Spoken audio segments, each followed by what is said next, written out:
Welcome to another edition of Akau TV. This week we're joined by stable jockey Matt Cameron. We'll first ask Matt about the win of Corporate Missile yesterday, Matt.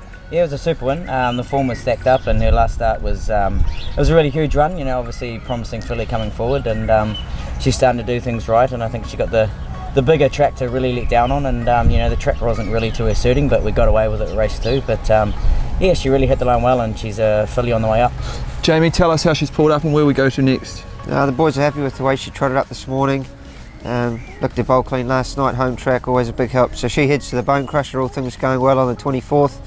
Raise the bar a bit with her, she holds a guineas nom, so we'll see where we sit in the 3-year-old ranks.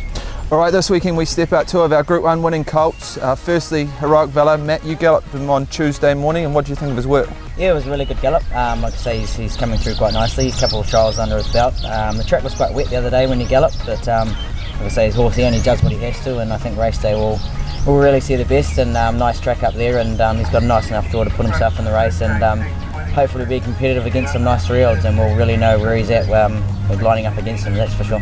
Jamie, drawn barrier 7, what will your plan be over the 1200 metres? In the diamond, when he won, he was handy enough. Had to use a bit of petrol to get there, but just being at Ruakaka, I think we'll be going forward a little bit.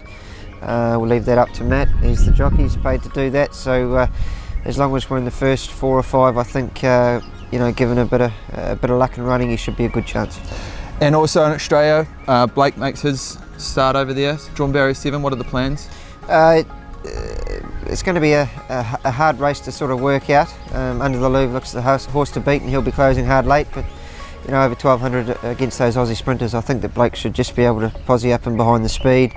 Straight 6 down Flemington's going to be a bit of a question mark, but certainly something we're looking forward to, and just looking forward to getting him back out first time this preparation. Matt, we'll ask you, do you think he'll handle the straight? I think it will. It's always hard, you know. He hasn't obviously done it before. It's always hard, these big roomy tracks, and he's a horse who he does find a lot of confidence against that rail. But like I say, these Aussie sprinters are hard to get past, and there's always a lot of swoopers in these big tracks. They can get out wide, and Flemington can be a bit tricky on the inside. So now we know he's got the class here, and obviously everything's 100%, and he should put his hand up and hopefully go a good race. All right, Jamie, of the 2, what's the best?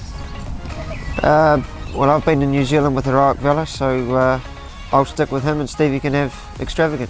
All right, we wish all our owners good luck for the weekend, and we'll come to you early next week with a big team of runners set for Te Rapa on Wednesday.